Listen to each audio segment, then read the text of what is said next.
लोग अक्सर सोचते हैं पाप और पुण्य कोई अदृश्य किताब में दर्ज होते हैं, लेकिन बुद्ध ने इसे बहुत सरल तरीके से समझाया। उन्होंने कहा कर्म ही पाप और कर्म ही पुण्य है। आइए बुद्ध की कुछ कथाओं से यह समझते हैं। एक शिकारी ने एक कबूतर पकड़ा और मारने चला। तभी किसी ने पूछा, क्या ये पुण्य है या पाप? शिकारी बोला, मैं तो अपने परिवार को खिलाने के लिए कर रहा हूँ। बुद्ध ने कहा, देखो, ये कर्म उस पक्षी के लिए दुख लाता है और तुम्हारे मन में हिंसा भरता है।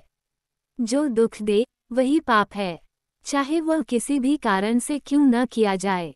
एक धनी व्यापारी ने बहुत बड़ा दान किया। लोग बोले, वाह, कितना पुण्य मिला होगा।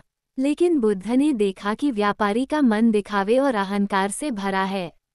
बुद्ध ने कहा, पुण्य सिर्फ बाहरी दान से नहीं, शुद्ध मन से होता है। अगर मन में करुणा है तो छोटा सा दान भी महान पुण्य है, लेकिन अहंकार से किया गया बड़ा दान भी अधूरा है। एक बार एक युवक ने बुद्ध से पूछा, भगवान, मेरे पास न धन है न साधन, मैं क्या ले जा सकता हूँ इस जीवन से? बुद्ध मुस्कुराए और बोले, मनुष्य खाली हाथ आता है और खाली हाथ जाता है। केवल एक ही धन साथ जाता है, उसके कर्म। अकुशल कर्म पाप दुख बनकर लौटते हैं और कुशल कर्म पुण्य सुख बनकर। जो कर्म दूसरों और खुद को दुख दें वे पाप हैं। जो कर्म शांति, करुणा और सुख दें वे पुण्य हैं। पुण्य पाप का लेखा कहीं और नहीं, यही हमारे मन और जीवन में है।